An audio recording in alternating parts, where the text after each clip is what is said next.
anything, not even their own body. So sexual assault extremely common. Also, we don't look at it from this angle very much, but how do you think his wife here treats that young lady or husband has those kinds of affections for? You know, his children with his enslaved women. Not modern times, y'all. The women aren't educated and independent. These men are the millionaires of the day. They're Catholic. They're not going to get a divorce. She'll stay.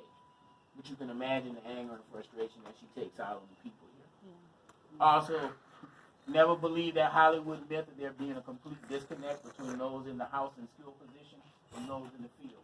Because nobody survives these things without some kind of unity amongst themselves. And so if I work in the house or one of the skilled positions, I do get certain privileges and incentives. You know, I don't want to lose them all trying to help y'all. But if there's anything I can do for you without getting caught, y'all better believe I'm going to do it. I always say the people in the house, y'all, they're the CIA of the plantation. They know everything. They're privy to all the information that will be seen and not heard in there. So if they're in that house talking about selling your son and your daughter back there, it's going to be somebody in this house, y'all, that gets that information to you. And what you do with it is on you, but it's coming from this house. Young lady that lived in the house for a while, her name was Anna. She arrived here at 5 years old. She's purchased by Marceline for Azalee Haydel as a companion because Azalee Haydel was barren. Common custom is to purchase a young enslaved child for a barren woman. So when she arrived here, the first 2 or 3 years of her life, she stayed here in the big house. They dressed her in pretty doll dresses. She slept on the floor at the foot of Azalee's bed. But once that time passed, she was getting close to 10, so they took her dresses, gave her rags, and the rest of her life, she's Azalee's personal slave. Age 25, she's impregnated by Antoine Haydel, Azalee's other brother-in-law that also lived here in the house. We don't believe that was consensual because from the day she gave birth to our son Victor, she wouldn't even hold him. Wanted nothing to do with him at all, and that's common for enslaved women that were sexually assaulted, refused to bond with the child. So Azalee took Victor and baptized him Catholic because the law required it. But she also had him taught a trade, and she allowed him to marry an enslaved woman from the Evergreen Plantation. In 1865, they were emancipated. They took their Haydel last name, started a family, and their great-great-granddaughter is Miss Sybil Haydel Morial.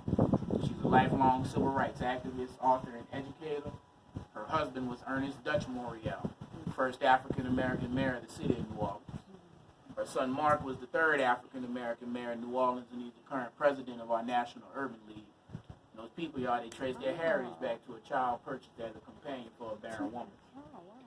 Another one nobody wanted, but they show us when we invest in that good family structure and education, it pays off. Took those people, y'all, just 2 generations, start bringing us all those positive, productive people today. Same recipe works today. Old African proverb says it, y'all. It takes the village to raise a child, not just the mama and the daddy. That's no truer than right now in our society. That's why I talk a lot about family and education on my tours. You know, I just want y'all to be encouraged when you leave.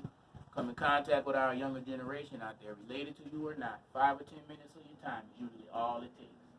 And every one of us could check a little homework or just give them a ride back to school for those extracurricular activities. We know most occasions, y'all, better at that schoolhouse than running around out here in our streets getting in trouble. So that's when we see the results we're looking for. So if y'all took pictures today, please share them with other people when you leave. Anything that you